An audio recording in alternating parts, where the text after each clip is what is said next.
In the beginning God created the heavens and the earth. The earth was without form and void, and darkness was over the face of the deep. And the Spirit of God was hovering over the face of the waters. Water has from ancient time been a representative of chaos, and not just from the Hebrews, but from ancient cultures around the world. Of all the ancient metaphors used to describe this original state of chaos, water appears to have been the most popular, at least according to translation in the English language. It isn't hard to imagine why water would be a representation of chaos. If you've ever been on a boat during a storm, you'll understand what I'm talking about. We see images in movies and on TV shows of giant waves and chaos in the middle of the waters. Or have you ever gone swimming at a beach and suddenly realize you're at too beach and you can't touch the bottom? It can be a little bit, or maybe a lot bit scary and chaotic. But the cool thing is, God was present even in the midst of the chaos. From the very beginning, the Spirit of God was hovering over the face of the waters. That meant that God was present. He was there, right in the middle of all that chaos, in the middle of the wild and waste, in the pointlessness and in the confusion. God was there. And if that was where the story ended, that would be sad. It would truly be pointless and confusion. God took the chaos and that disorder, and He created order in life. The following verses, Genesis 3-31, tell how God took the chaos of the waters, took what was formless and void, and brought order. He separated darkness from light. He separated land from water. He created plants and animals and humans. He created order and life from what was chaos. Throughout the story of the Bible, we can generally see God working to bring order from chaos. Let's fast forward a few years from creation to the time of Exodus. God's people, the nation of Israel, had, through the chaos of famine, moved to Egypt, and over time they became enslaved by the Egyptians. They cried out to God to free them from the chaos of oppression, and God heard their cry. Out of the chaos of the murder of children, God saved a baby who would come to be called Moses. And through his own chaos of murder, Moses was led into the chaos of wilderness. But it was there that he met to God Abraham, Isaac, and Jacob. From the chaos of a burning bush, God spoke to Moses and called him to free his people. And so Moses went, though reluctantly at first, and God used him to bring 10 plagues of chaos to the Egyptian people and their Pharaoh. And after the 10th plague, the Israelite children were finally released from their captivity in Egypt. But Pharaoh only saw chaos and letting the people go, so he changed his mind and pursued them to capture them and bring them back.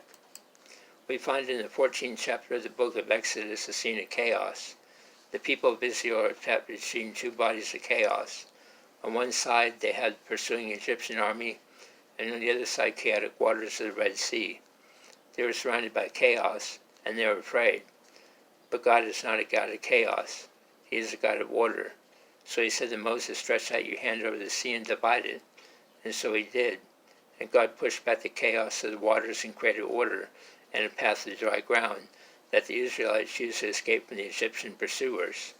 And when they did, they had escaped to freedom. God again unleashed the chaos of the waters and defeated the Egyptian army.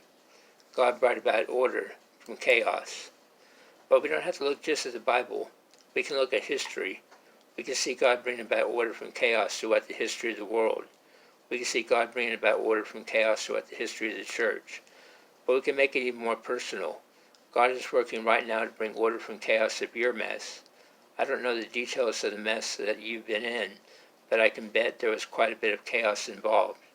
1 Corinthians 14:33 says that our God is not a God of confusion or chaos, but a God of peace. In Matthew 11, Jesus says, come to me all who labor and are heavy laden, and I'll give you rest. Take my yoke upon you and learn from me, for I am gentle and lowly in heart, and you will find rest for your souls. For my yoke is easy and my burden is light.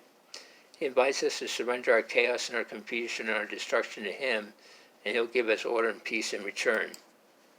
In this time of coronavirus or COVID-19, or whatever you want to call it, there's much chaos.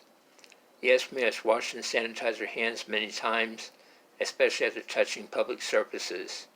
Yes, we must practice social distancing, especially the younger populations and the most vulnerable, such as those with weakened immune systems and those with pre-existing conditions such as diabetes, COPD, respiratory conditions, and asthma.